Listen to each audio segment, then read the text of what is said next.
Good morning, everyone. Good morning ma'am. Am I audible? आवाज आ रही है? Yes ma'am. Good morning ma'am. Good morning.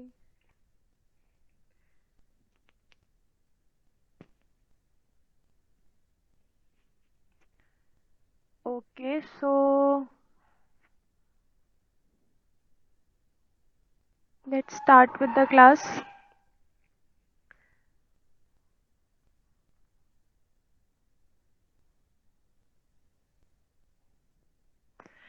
So basically, last class में हम लोगों ने different types of power plants देखे और different types of power plant के over layout देखा और उनका selection कैसे करना है, what are the differences between each of the power plants, what are the advantages, disadvantages. एक broad way में हमने देख लिया कि किस पावर प्लांट में किस तरीके का लेआउट है, क्या क्या चीज यूज होती है, ठीक है।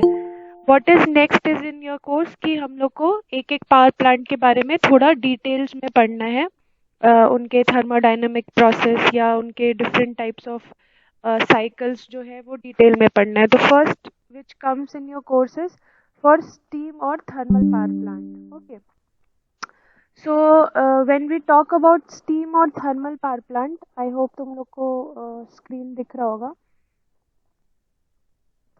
So first is your the steam power plant or the entire power plant depends upon the law of thermodynamics, जिसमें 4 साइकिल होते हैं और वो 4 साइकिल के कंप्लीशन में हमारा जो इंटायर प्रोसेस है थर्मल पावर स्टेशन का वो कंप्लीट होता है। Like what do I mean by that कि हम बेसिकली क्या करते हैं, हीट को जनरेट करते हैं, हीट को जनरेट करके वाटर को स्टीम के फॉर्म में कन्वर्ट करते हैं, उस वाटर को हम मैकेनिकल एनर्जी के लिए यूज़ करते हैं टरबाइन को रोटेट करने के लिए। वो सेम वाटर जो है वो अंडर प्रेशर उसका एक्सपेंशन और कॉन्ट्रैक्शन होता है, कंडेंस होता है water and then again it is used for preheating. So this is the entire cycle which happens in the thermal power station। और इस entire cycle में कुछ थर्मोडायनेमिक प्रोसेस हैं जिनको हमको थोड़ा डिटेल में विच इज हम लोग रैंकाइन साइकिल ऑलरेडी पढ़ चुके हैं, बस आज थोड़ा उसका इलेबोरेटेड वर्जन देखेंगे कि रैंकाइन साइकिल और कार्नोट साइकिल क्या क्या होता है, ठीक है। So talking about of the laws of thermodynamics, laws of thermodynamics में क्या है, 4 लॉज होते हैं in case of law of thermodynamics. Basically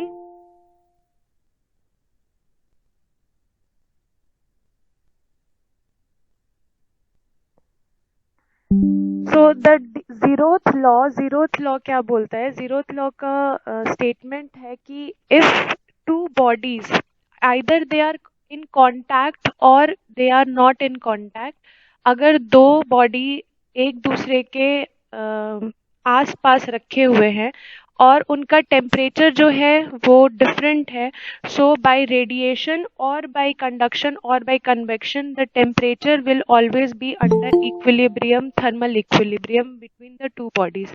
So this is about the zeroth law.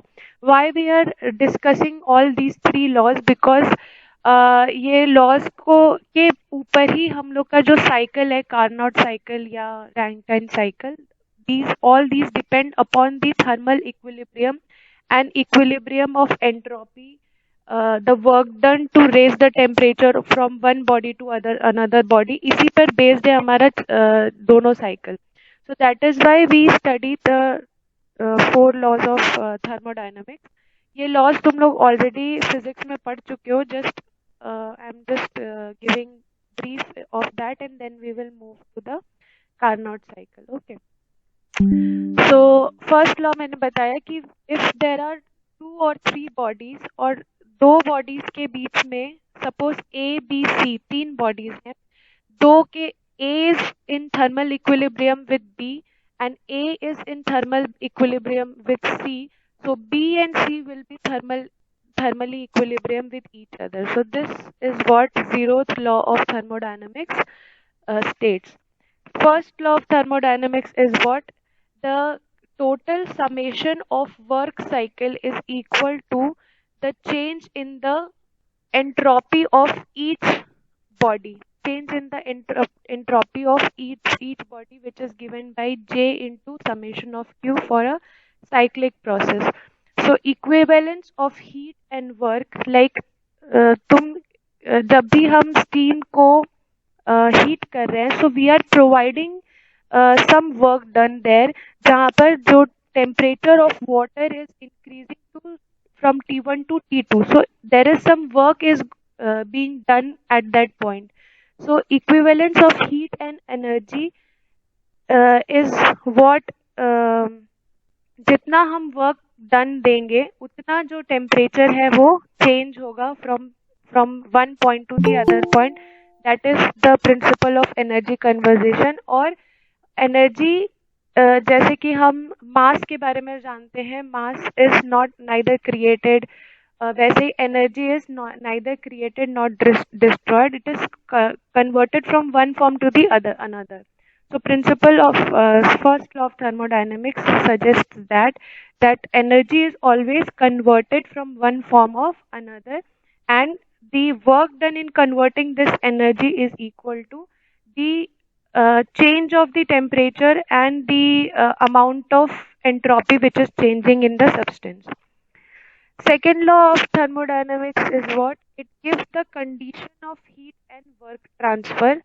Work is high grade energy and heat is low grade energy. Like both heat and work both are the form of energy, but work is considered as a high grade energy and heat is considered as a low grade energy.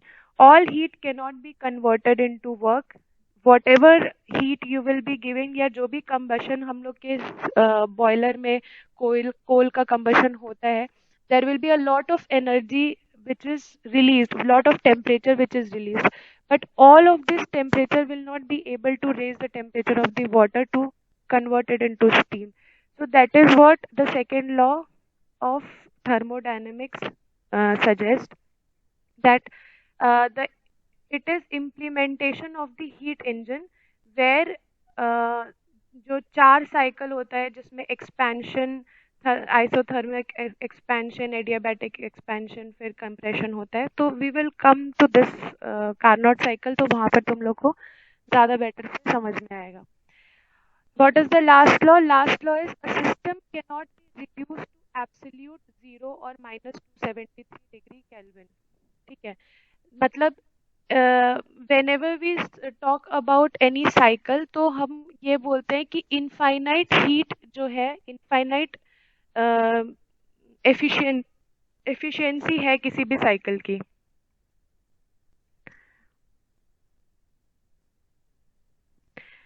So whenever we talk about a system, हम लोग बोलते हैं कि efficiency जो है, मतलब जितना भी हम वर्क डन दे रहे हैं, जितना भी एनर्जी प्रोवाइड कर रहे हैं, that is converted into work done. But in reality जो है वो ऐसा नहीं होता है. ठीक है, तो जो थर्ड लॉ ऑफ थर्मोडायनेमिक्स है वो यही सजेस्ट करता है कि a system can not be reduce to absolute zero. यानी कि अगर हम suppose in case of steam thermal power plant, हम बोलते हैं कि हम कंडेंसर से स्टीम को कंडेंस करते हैं, वाटर में कन्वर्ट करते हैं, and then we pump it again to the boiler. पर क्या हम जो स्टीम है उसका टेम्परेचर एग्जैक्टली 0 डिग्री लेकर के आ सकते हैं? So it is not possible कि हम स्टीम का टेम्परेचर एग्जैक्टली 0 डिग्री या उसको एकदम कंडेंस करके आइस बना दे, ऐसा नहीं होता है. तो वी सजेस्ट दैट कि ऐसा होना चाहिए, बट एफिशिएंसी जो होती है वो इतनी बेहतर नहीं होती है in case of cycle, because there are losses at different conditions. अगर हम वेसल की बात करें तो जिस वेसल में ये कंबशन हो रहा है उस वेसल में कुछ हीट जो होगा वो डिसिपेट होगा, कुछ कंडक्टर्स जो होंगे वो हीट को एब्जॉर्ब करेंगे. So heat is dissipated at different parts of the boiler या different parts of the combustion chamber, और उसकी वजह से जो एफिशिएंसी होती है वो 100% नहीं होती है. बट वी वांट कि हमारी एफिशिएंसी 100% हो. इफ़िशियंसी को बढ़ाने के लिए ही हम लोग डिफरेंट मेथड्स अडॉप्ट करते हैं in case of steam power plant, जिसमें से कुछ मेथड्स हैं जिसको हम लोग पल्वराइजिंग ऑफ कोल जानते हैं। पल्वराइजिंग ऑफ कोल का क्या रीजन है? We can directly burn the coal, but why we are pulverising, why we are using a powdered form of coal? We are using a powder form of coal so that कि maximum heat transfer हो सके, मतलब कोल से जो energy निकल रही है वो हीट के फॉर्म में कन्वर्ट हो सके, कोल की बर्निंग से मैक्सिमम एनर्जी हीट के फॉर्म में कन्वर्ट हो सके। एंड इसको मैक्सिमम करने के लिए हम लोग क्या कर रहे हैं? इसको मैक्सिमम करने के लिए हम लोग कोल का जो है कांटेक्ट एरिया, पाउडर बनाने से क्या हो रहा है, कांटेक्ट एरिया जो हो रहा है कोल का वो इंक्रीज हो रहा है। ठीक है, it is converted into microns. Microns level में उसको, कोल को जो है वो पाउडर फॉर्म में माइक्रॉन्स में कन्वर्ट करते हैं। इतना छोटा पाउडर बनाते हैं कि वो माइक्रॉन्स में मेजर किया जाता है। तो इसका इसका रीजन क्या है? सो दैट कि जहाँ पर हम कोल को बर्न कर रहे हैं उससे जो हीट प्रोड्यूस हो रहा है वो मैक्सिमम हीट प्रोड्यूस हो। ऐसा नहीं हो कि हम कोल को जो जला रहे हैं, कंबशन कर रहे हैं, उससे स्लैग ज्यादा प्रोड्यूस हो और हीट कम प्रोड्यूस हो, राइट? सो अगर हम लार्ज क्वांटिटी ऑफ या large volume of core use करेंगे तो वहां पर हमारा जो हीट प्रोड्यूस होगा उसकी एफिशिएंसी, जो वर्क डन हमारा क्या है, वी आर, हमारा अल्टीमेट रिक्वायरमेंट क्या है कि हम स्टीम, वाटर को स्टीम में कन्वर्ट करें at a very high temperature. High temperature क्यों? हाई टेम्परेचर पे यूज होगा तो उसका प्रेशर जो होगा वो ज़्यादा होगा और उसके बाद उसको टरबाइन को रोटेट करने के लिए ज़्यादा इफिशियंसी से टरबाइन रोटेट होगा। तो बेसिकली वर्क डन हमारा क्या है, हम चाहते हैं कि वाटर को स्टीम में कन्वर्ट करना। तो उस वर्क डन के लिए जो हम कोल को कंबस्ट कर रहे हैं वो maximum level of heat energy produce करना चाहिए ड्यूरिंग द कंबशन प्रोसेस। ठीक है, so let us see first what in the heat engine cycle of thermal power plant. First is your Carnot cycle. So already you must have studied Carnot cycle in your 11th 12th standard. I'll just give you a brief of Carnot cycle so that Carnot cycle समझ में आ जाएगा, so you will understand what is how the process occurs in the Rankine cycle also.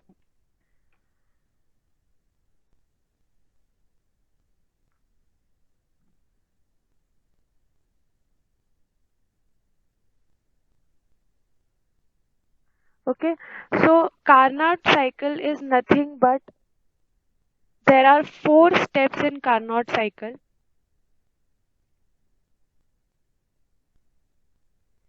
This is pressure versus volume curve. Pressure versus volume curve. In any cycle, in any thermodynamic cycle, there are 4 steps. First is 1 to 2, where there is isothermal expansion. Isothermal expansion. इस isothermal expansion में क्या होता है? Temperature जो है वो constant रहता है, temperature is constant and the pressure जो है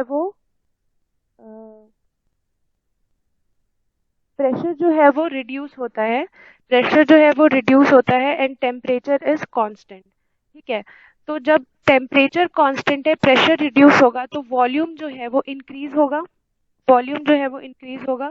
तो volume is increased,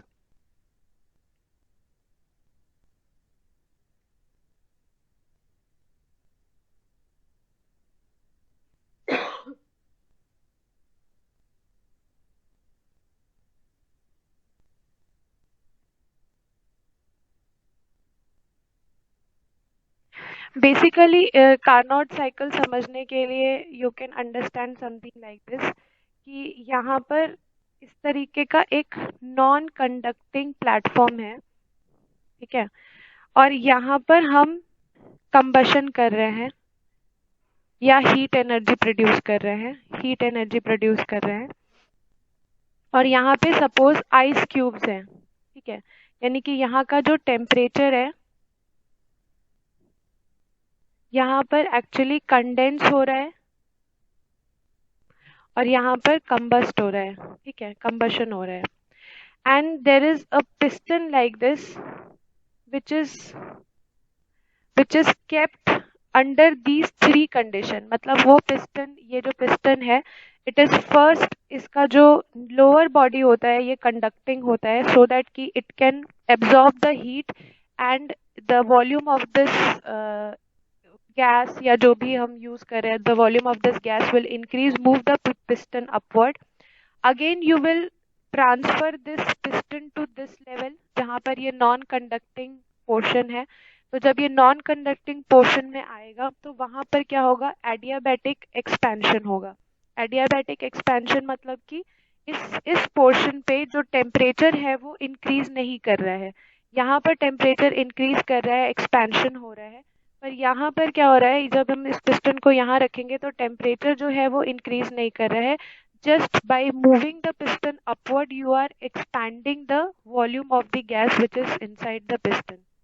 Again, from this portion to this portion, second position पे यहाँ पर आया, जिसको बोलते हैं हम लोग 2 to 3, which is known as adiabatic expansion. Adiabatic मतलब कि हम कोई हीट जो है वो एक्सटर्नल हीट प्रोड्यूस नहीं, कोई एक्सटर्नल हीट नहीं दे रहे हैं। The amount of heat which is absorbed by this piston during process 1 to 2, उसी हीट से इसका एक्सपेंशन हो रहा है हम लोग, एंड दैट इज वेयर वो इस पोजीशन पे हो रहा है जहाँ पर हम इस प्लेटफॉर्म पे इस पिस्टन को लेकर के आते हैं। तो यहाँ पर just I am explaining so that कि समझ में आए कि पिस्टन या हीट इंजन कैसे काम करता है। तो यहाँ पर कंबशन कर रहे हैं, कंबशन से इसको हीट मिल रही है, हीट से इसका एक्सपेंशन होगा, वॉल्यूम बढ़ेगा, ठीक है। Now you are shifting this piston to this position जहाँ पर हमारा एक नॉन कंडक्टिंग प्लेट है। नॉन कंडक्टिंग प्लेट में यहाँ पर अब हम इसको कोई हीट अलग से नहीं दे रहे हैं, इसका एक्सपेंशन हो रहा है because of the heat which is absorbed by the gas in the piston, ठीक है। अब पिस्टन जो है वो ऊपर मूव हो रहा है और ऊपर मूव हो रहा है तो इसका क्या होगा, प्रेशर जो है वो डिक्रीज होगा। प्रेशर जैसे ही पिस्टन का ये जो वॉल्व है ये ऊपर मूव करेगा वैसे ही प्रेशर डिक्रीज होगा। So during 2 to 3 the pressure of the piston या pressure of the heat engine is decreased. Pressure of the heat engine is decreased. So now if we draw this cycle from 1 to 2 and 2 to 3 in PV curve, P is pressure and V is volume. तो पहला क्या हो रहा है, volume increase हो रहा है, ठीक है, ऑलमोस्ट कांस्टेंट प्रेशर बोलते हैं, बट एज यूजुअल कि कोई भी चीज आइडियल नहीं होती, इसलिए हम लोग प्रेशर को थोड़ा सा डिक्रीज दिखा रहे हैं। As the temperature is increasing the pressure will decrease and the volume increase. So this is from 1 to 2, it is known as isothermal expansion.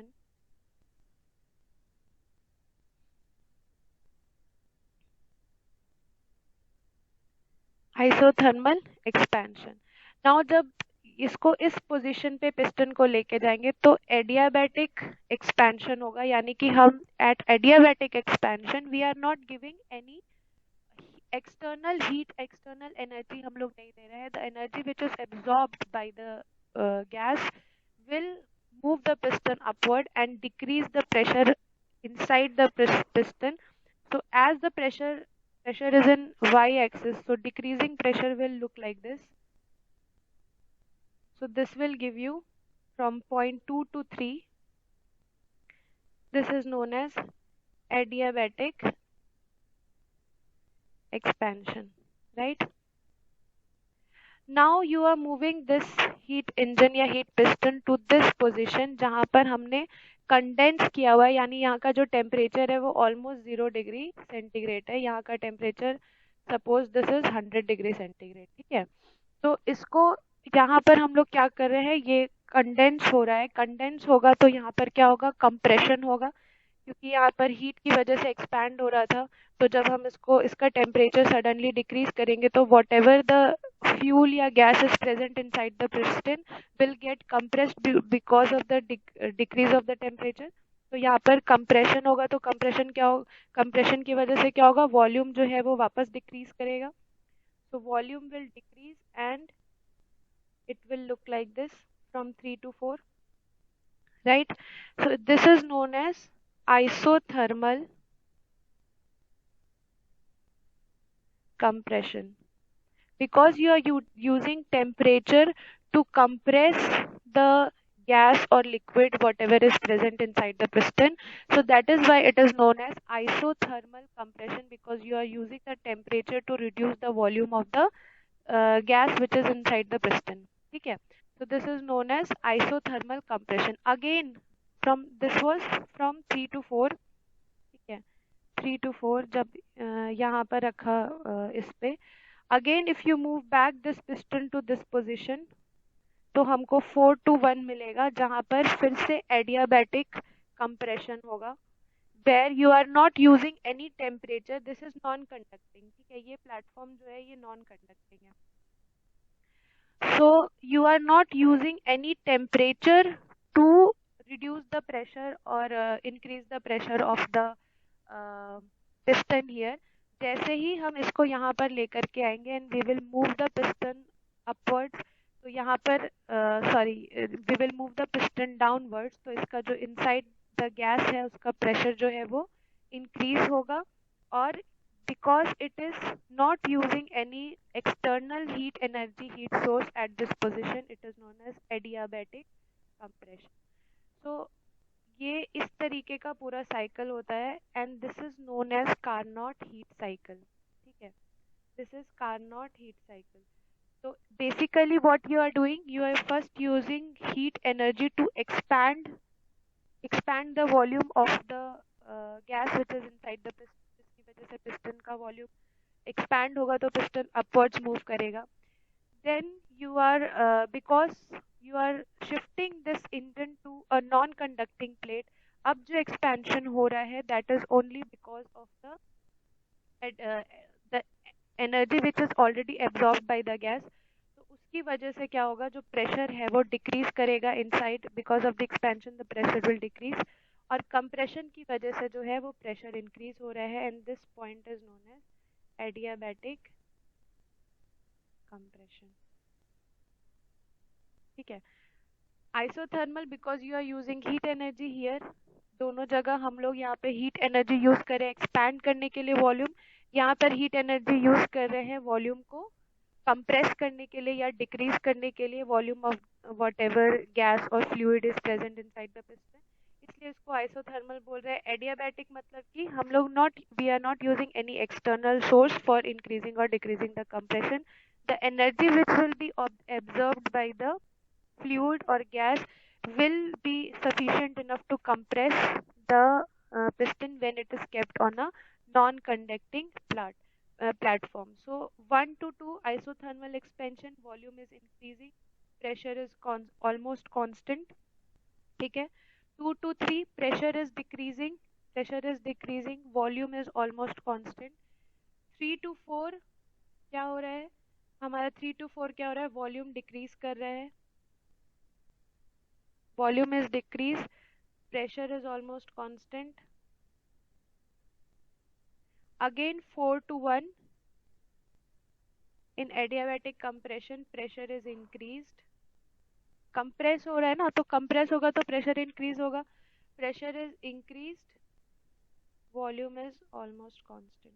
ठीक है, so this is the four level of heat cycle which is known as Carnot heat cycle. So basically Carnot was the name of the scientist. So Carnot suggested कि in Carnot heat cycle what is happening, you are converting heat energy to mechanical energy, right? Heat energy is converted into mechanical energy, and Carnot suggested that कि using this Carnot cycle 100% efficiency will be achieved. 100% efficiency of heat to mechanical energy will be achieved. मतलब heat energy जितना भी हम देंगे और वो energy use करके 100% mechanical energy में कन्वर्ट हो जाएगा. But obviously because of conduction and radiation and heat dissipation towards the environment, तो इसकी वजह से 100% एफिशिएंसी अचीव करना कभी भी पॉसिबल नहीं था. He suggested that so efficiency of this Carnot cycle is given as eta is equal to 1 by T2 by T1. So for maximum efficiency, we keep the difference in temperature as maximum. जो भी जहाँ पर भी हम Carnot cycle use कर रहे हैं या थर्मोडायनामिक प्रोसेस यूज हो रहा है, so to have the maximum efficiency we keep the difference in T2 and T1. जैसे कि मैंने अभी बताया 100 डिग्री और 0 डिग्री सेंटीग्रेड, तो ऑब्वियसली पॉसिबल नहीं है कि हमेशा 0 डिग्री सेंटीग्रेड रहेगा, हमेशा 100 डिग्री रहेगा. बट जितना हो सके हम जो टेम्परेचर डिफरेंस को जितना मैक्सिमम रखेंगे उतनी अच्छी इफिशियंसी हमको थर्मोडायनेमिक प्रोसेस की मिलेगी, right. So this Carnot cycle was a thermodynamic process. इसको ही यूज करके हम लोग एक्चुअली रैंकाइन साइकिल पढ़ते हैं, which is used in our thermal power plant. Carnot cycle was the base जिसको यूज करके रैंकाइन साइकिल जो है वो बनाया गया है. So now let us see what is Rankine cycle. I have already discussed in the first few classes, but today we will see it in a bit detail. जैसे कि अभी हमने इसका कार्नोट साइकिल में देखा, वैसे ही रैंकाइन साइकिल, बिकॉज जो तुम लोग का मॉड्यूल 2 है वहाँ पे तुम लोगों को 2-4 चीज़ जो है वो डिटेल में पढ़नी है. जो फर्स्ट है ये thermodynamic cycle, different type of cycles, जिसमें कार्नोट साइकिल और रैंकाइन साइकिल ही थर्मल पावर प्लांट्स में यूज होता है. And the second thing which you have to study in detail is pulverizing of coal and fluidized type of coal. ठीक है, तो इसलिए ये मैं डिटेल में रैंकाइन साइकिल बता देती हूँ. So Rankine cycle consist of 4 components, जो कि हम लोग ऑलरेडी पिछले क्लासेस में देख चुके हैं. It consist of 4 components. What happens in Rankine cycle? The heat energy of the fuel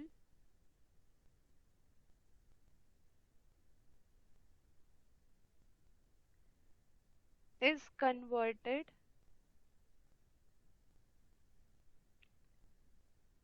into mechanical work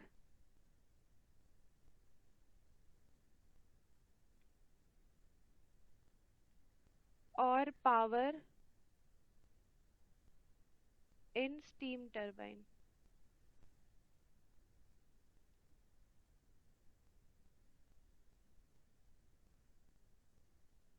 ठीक है.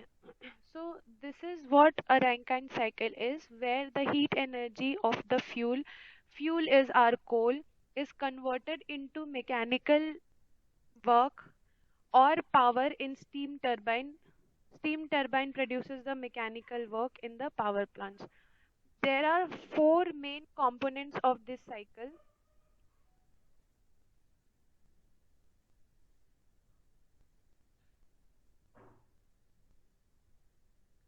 Four main components.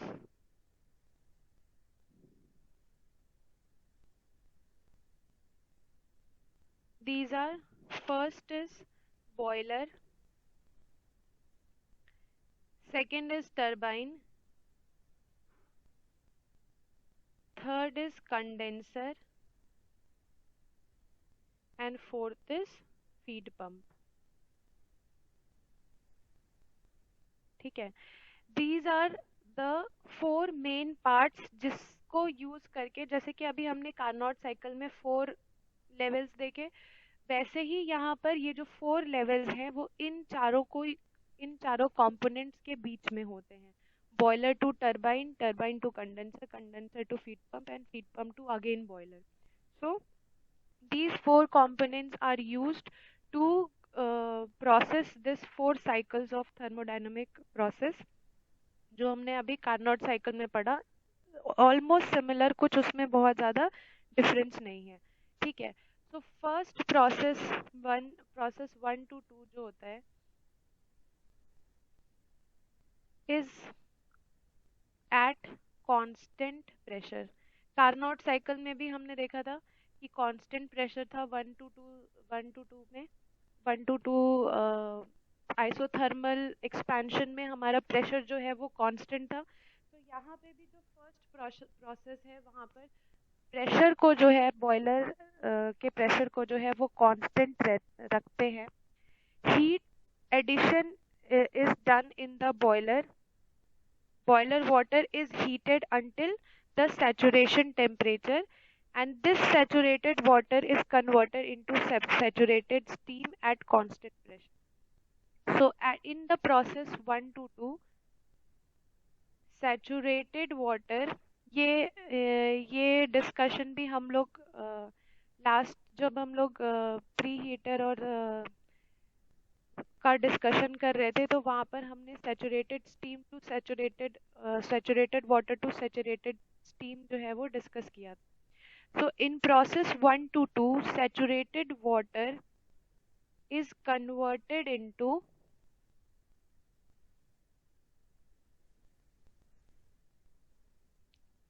Saturated steam at constant pressure. ठीक है, inside the boiler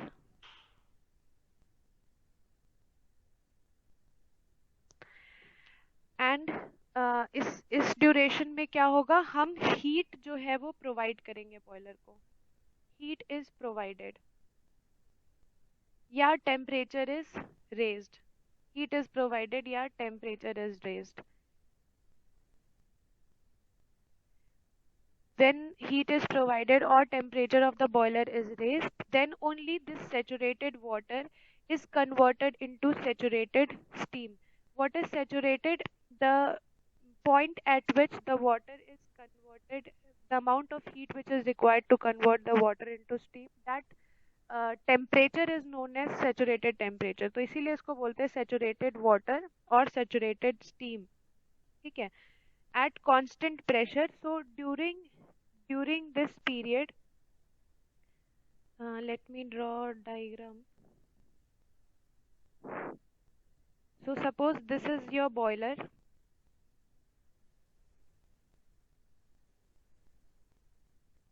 You are giving some heat energy to this boiler, right? और उस heat energy को हम बोल रहे हैं suppose QS. So if you are giving QS, so water is converted into steam. So H1 denotes the water. This is position 1, this is position 2. So H1 denotes the water. Taking this heat energy which is given by QS, this water H1 is converted into steam and it reaches from position 1 to position 2. ठीक है. Now at position 2, this is connected further to the steam will pass through the turbine. So we will draw a turbine here.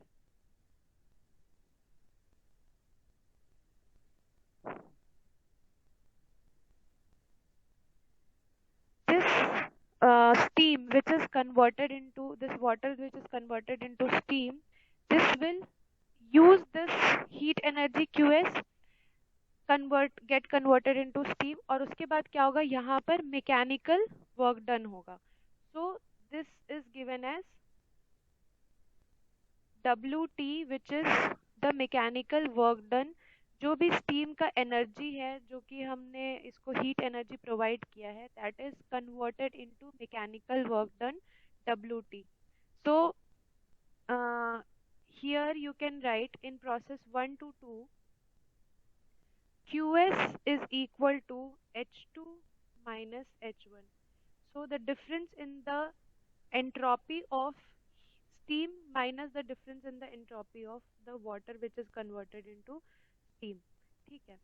Now there is, जैसे कि हमने Rankine cycle में PV curve देखा था, वैसे ही इसका भी पीवी कर्व होता है. इन केस कार्नोट साइकिल में देखा था, वैसे ही रैंकाइन साइकिल का भी PV curve. You need to study about PV curve of the Rankine cycle. So PV curve और ऑफ रैंकाइन साइकिल कुछ इस तरीके का दिखता है। ठीक है, so there are two portions, this is the critical point.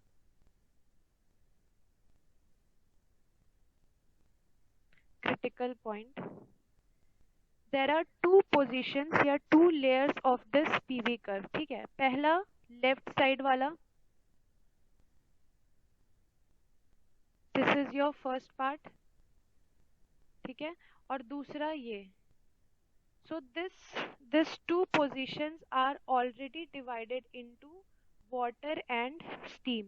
So this position जो लेफ्ट साइड है of the PV curve of the Rankine cycle, ये PV curve of Rankine cycle है।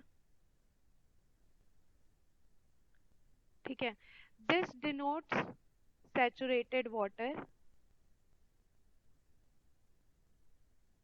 and this denotes saturated steam या saturated vapor, कुछ भी बोल सकते हो, saturated vapor। ठीक है, नाउ इन प्रोसेस 1 to 2 जहाँ पर हमारा कांस्टेंट प्रेशर है, तो कांस्टेंट प्रेशर ऐसा होगा। ठीक है, कांस्टेंट प्रेशर में हम क्या कर रहे हैं, सैचुरेटेड वाटर को सैचुरेटेड वेपर में कन्वर्ट कर रहे हैं by absorbing QS amount of heat energy. ठीक है, water is converted into saturated vapour. So ये पॉइंट 1 यहाँ पर कहीं होगा, ये पॉइंट 2 यहाँ पर कहीं होगा, right. And 2 dash is the position during 2 dash to 2 the process of steam is superheated in superheater। इस process में you are using the steam to convert, ये 2 dash is during this position and 2 is this, so from 2 dash to 2 steam is superheated in superheater। ठीक है, सो boiler से turbine तक आने के बीच में सुपर हीटर कनेक्टेड रहता है, जहां पर स्टीम का जो टेम्परेचर है वो इंक्रीज किया जाता है। So 2 dash is that point where 2 dash to 2 the steam is converted or the temperature of the steam is raised with the help of the super converter, superheater। ठीक है, so at constant pressure you are converting saturated water into saturated vapor। This is process 1 to 2 जो कि हमने अभी देखा। ठीक है, now going back to process 2 to 3, मैं यहाँ पर ही लिख रही हूँ सो दैट कि प्रोसेस 2 to 3 यहाँ पर क्या होगा, आइसेंट्रोपिक एक्सपेंशन होगा। Isentropic expansion, isentropic means entropy remains constant, entropy remains constant। Isentropic expansion in the turbine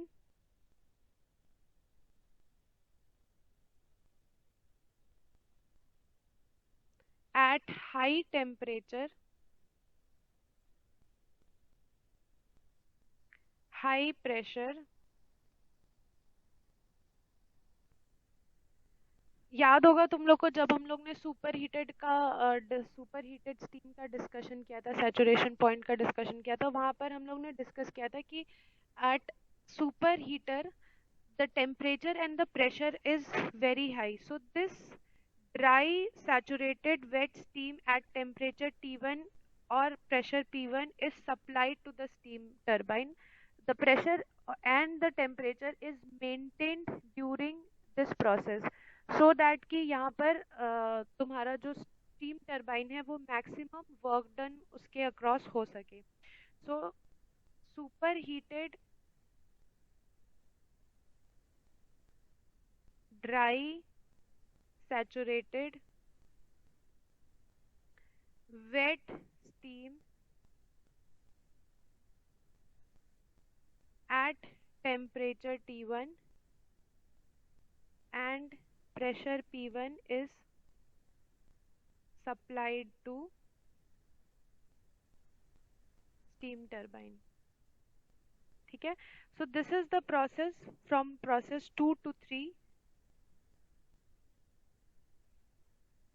The wet and the dry saturated steam is at temperature T1 and pressure P1 is given to the steam turbine, and the steam expands isentropically into steam turbine up to condenser pressure.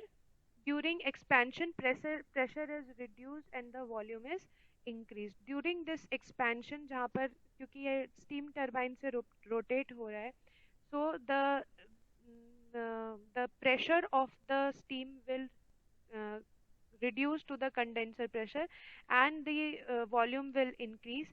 So this steam जो है, this steam expands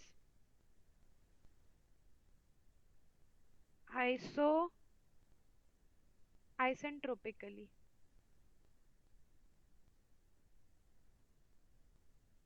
isentropic का मतलब कि उसकी जो entropy है वो change नहीं हो रही है. So the steam expands isentropically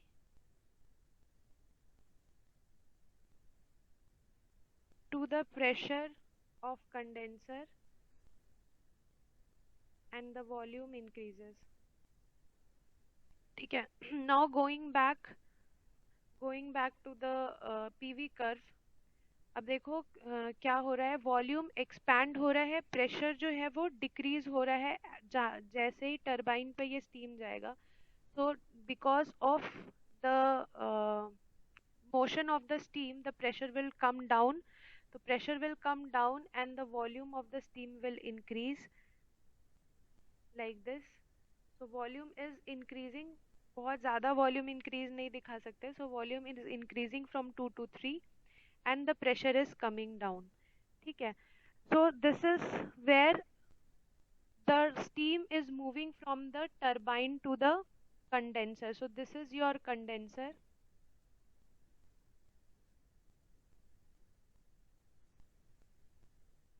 now जो एनर्जी यहाँ पर QS बॉयलर ने ली थी टेम्परेचर के फॉर्म में to convert the water into steam, condenser will release that energy in the form of heat energy, and that is written as QR. ठीक है. Now from the condenser क्या होगा, condenser से अब यहाँ पर हम एक पंप यूज करते हैं, right.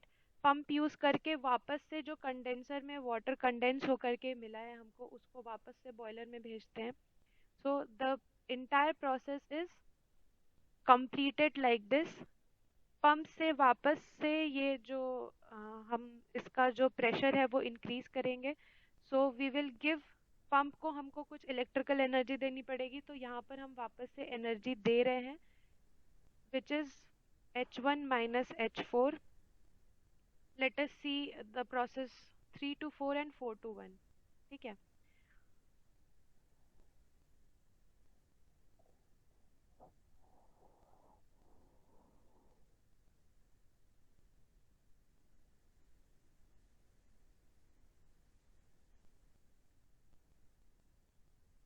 I'll share the notes with you. एक बार उसको खुद से भी पढ़ लेना, खुद से पढ़ने से थोड़ा और अच्छे से समझ में आएगा.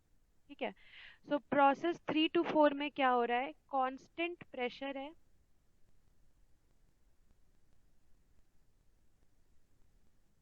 heat is rejected in the condenser. Heat rejection happens in the condenser.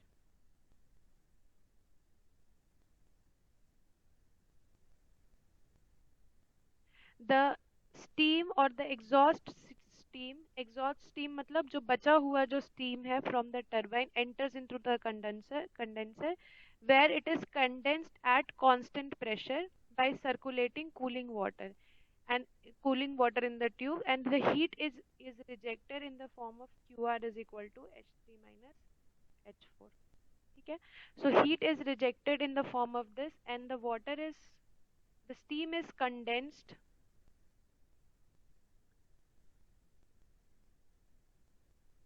steam is condensed at constant pressure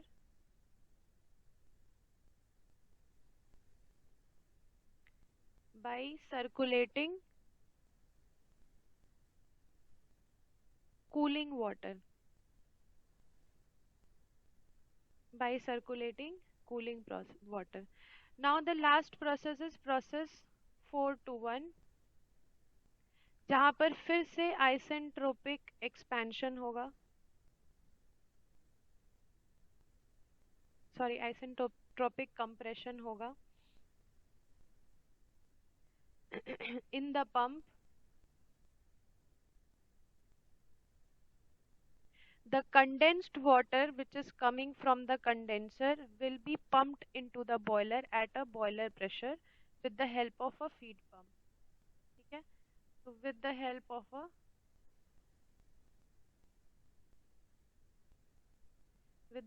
of a feed pump at boiler pressure, this condensed water is fed to the boiler.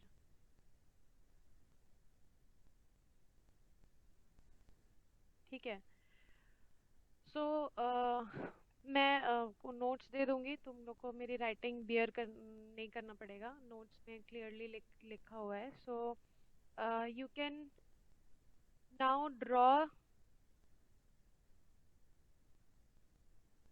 The process of 3-4 and 4-1, जैसे कि Carnot cycle में हमने draw किया था, similarly वैसे ही यहाँ पर भी ड्रॉ करना है.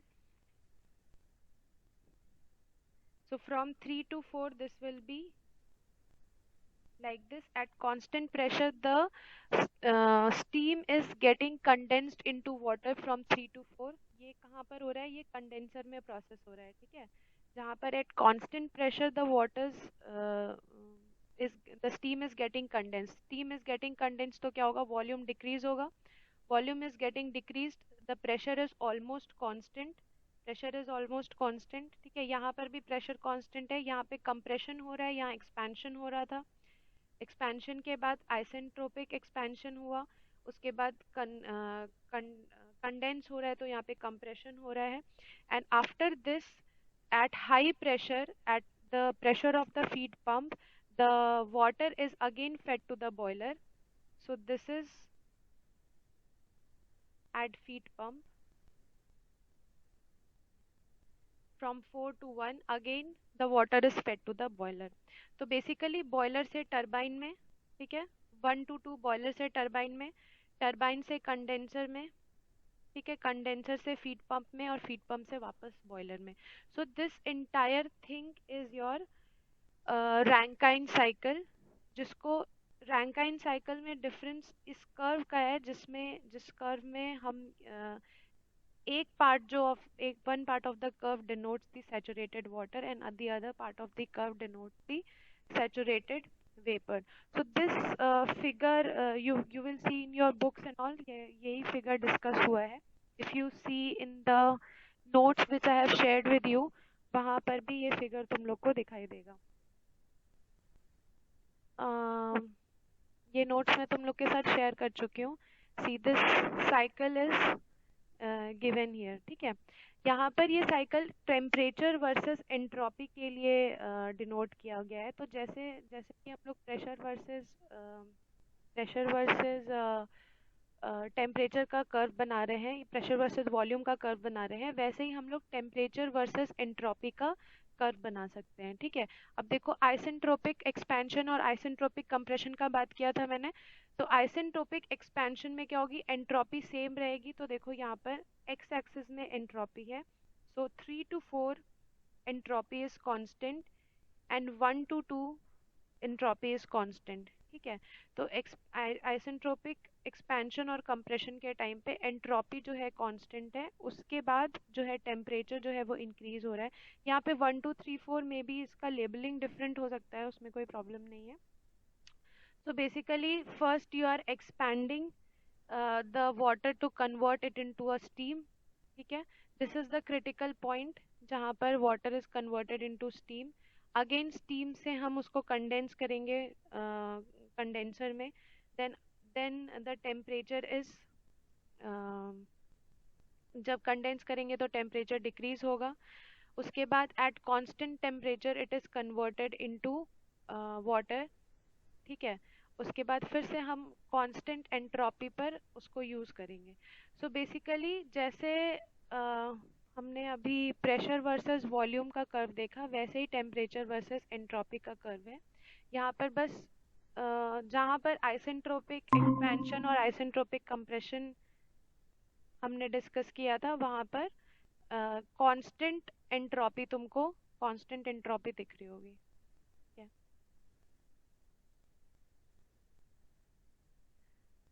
Okay, so now studying about the efficiency of the Rankine cycle। तो बेसिकली ये पीवी कर्व जो है वो वहाँ पर टेम्परेचर वर्सेस एंट्रोपी में दिया हुआ है। सेम, कुछ उसमें डिफरेंस नहीं है, सेम 4 लेवल ऑफ साइकिल है, just the X axis and the Y axis has been changed into temperature and entropy, ठीक है। तो ऐसे कर्व तुमको सारे ही बुक्स में मिलेंगे इन केस ऑफ रैंकाइन साइकिल, और यही एक्चुअली तुम लोग को डिटेल में पढ़ना है। So after this, let us go to the efficiency of Rankine cycle। Might be possible कि तुम लोग को इससे कुछ न्यूमेरिकल आ सकता है, if the numerical comes, तो इसीलिए मैं ये बता देती हूँ efficiency of Rankine cycle।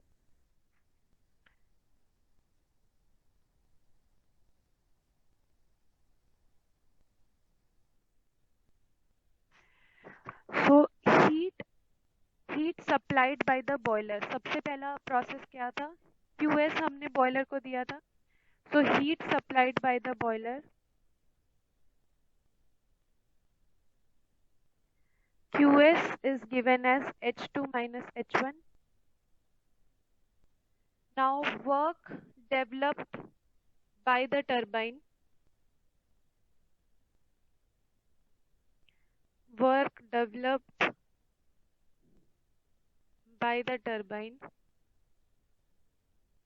WT is equal to H2 minus H3, ठीक है। Heat rejected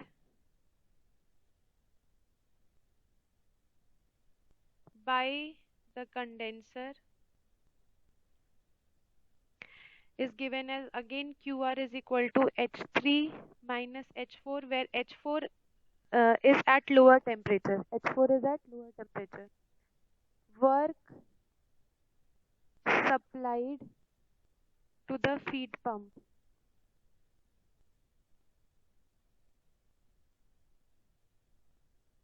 is given as WP is given as H1 minus H4, ठीक है। सो H1 से शुरू किया था, वापस से H1 पर आ गया, तो H2 minus H1, H2 minus H3, H3 minus H4 and H1 minus H4। H4 is at lower temperature, but H4 is at lower temperature, लिख देती हूँ मैं, H4 is at lower temperature, ठीक है। तो net work developed will be equal to WT minus WP, right. Net work developed will be equal to WT minus WP।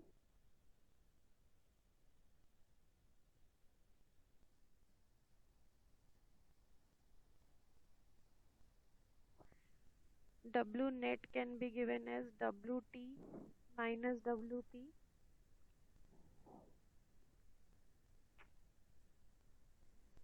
is equal to H2 minus H3, H2 minus H3 minus H1 minus H4, right? H2 minus H3 minus H1 minus H4. Now efficiency can be written as,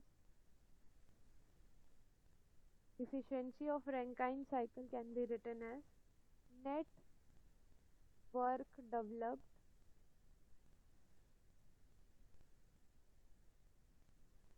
divided by heat supplied in boiler, heat supplied in boiler। So eta R is equal to heat supplied in boiler was H2 minus H1. ठीक है, तो eta R will be equal to H2 minus H3 minus of H1 minus H4 divided by heat supply to the boiler was H2 minus H1. ठीक है, इसको rearrange कर सकते हैं हम लोग।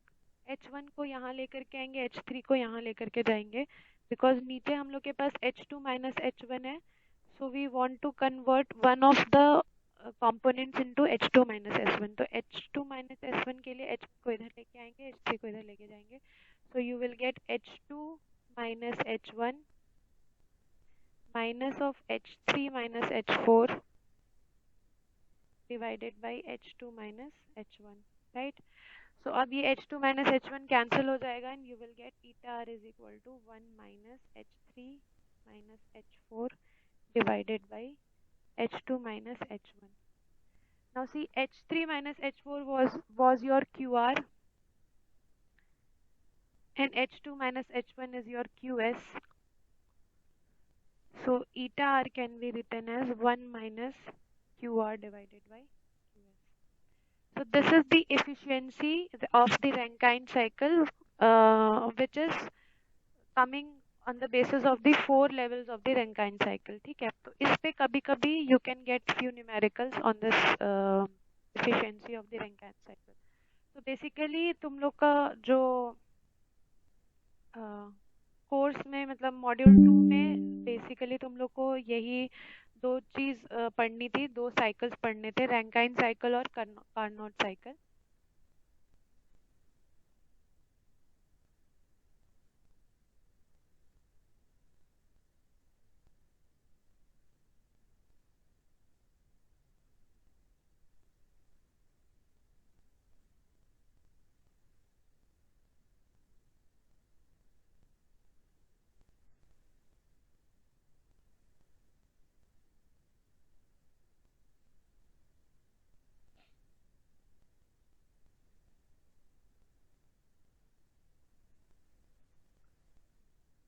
Okay, if you see if you see your syllabus, so you have basic thermodynamic cycles, various components of steam power plant layout, pulverized coal burners and fluidized bed combustion. So now the second type is pulverized coal burners and fluidized bed combustion.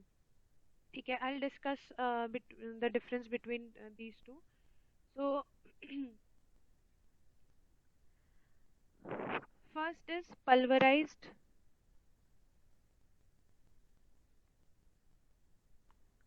coal burning.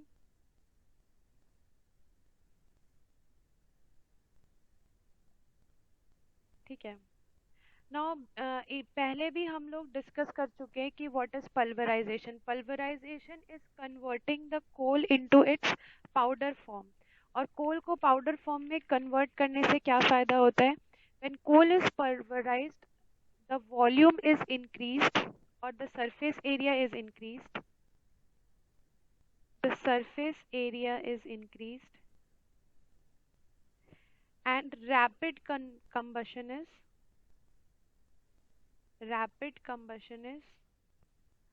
possible at the fineness with the fineness of the coal.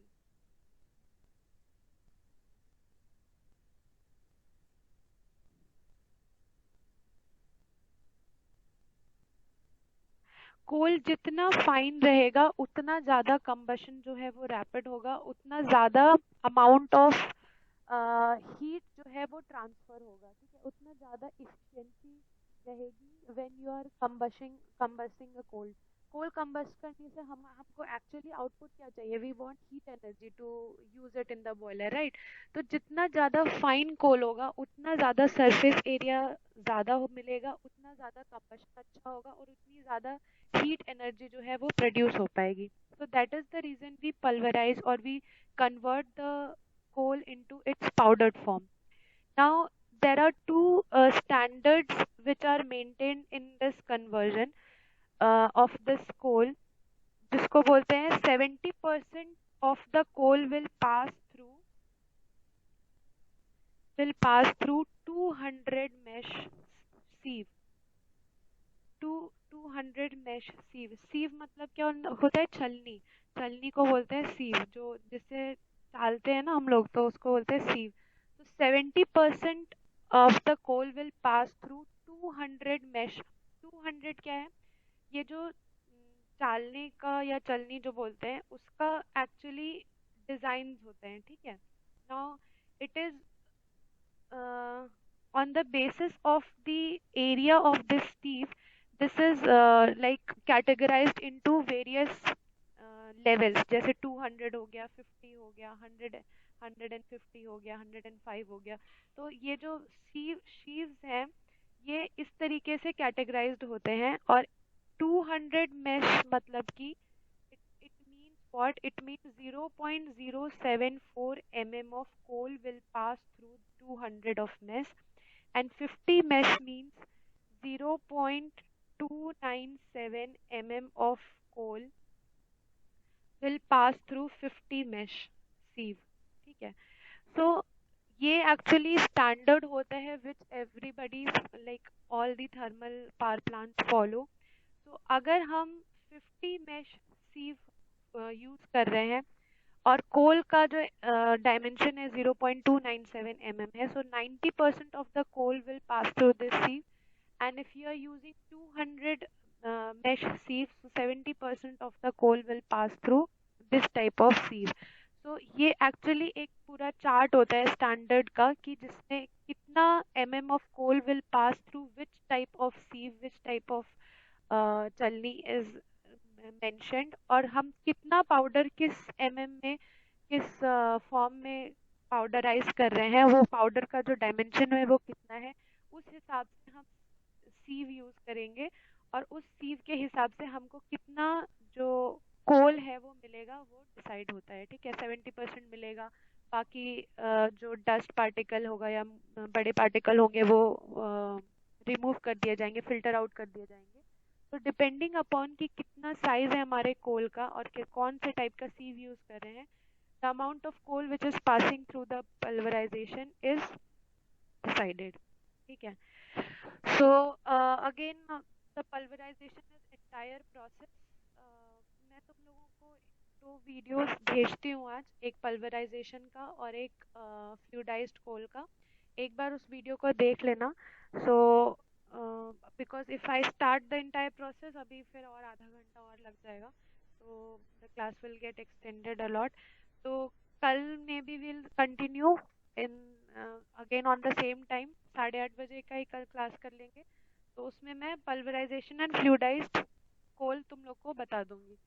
इसके अलावा सी in your course बहुत ज़्यादा कुछ नहीं है, सिर्फ layout के बारे में है, ठीक है। Ash handling system, coal handling system, force draft and induced draft fans, electrostatic precipitators. तो मैंने तुम लोगों के साथ ऑलरेडी एक नोट जो शेयर किया है रिसेंटली, जो अभी कुछ नोट्स तुम लोग के साथ शेयर किया था एग्जाम के मिड सेमेस्टर के पहले, ठीक है। तो उसमें मॉड्यूल 2 में जाकर के देखना, वहाँ पर ऑलरेडी ये सारी चीज़ें डिटेल्स में विद पिक्चर्स दिया हुआ है, ठीक है।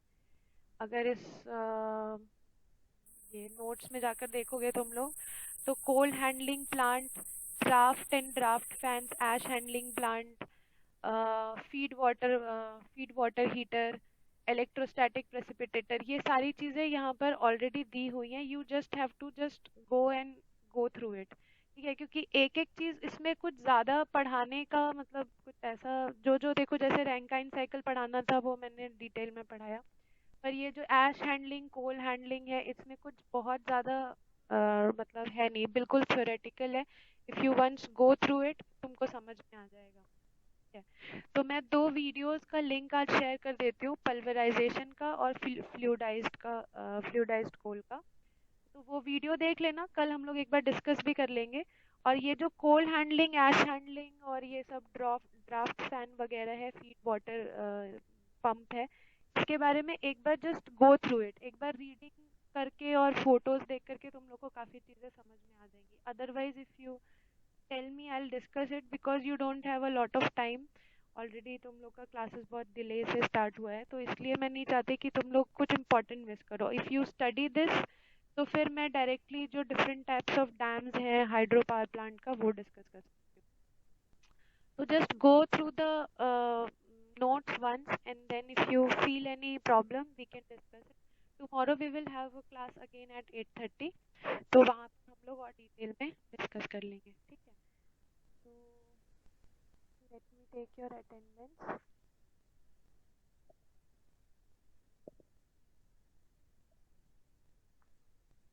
I'll share the notes also. जो आज मैंने पढ़ाया है उसका एक notes में शेयर कर दूंगी, तो go through it so that ये जो थर्मोडायनेमिक साइकिल्स हैं ये तुम लोग को क्लियर रहेगा.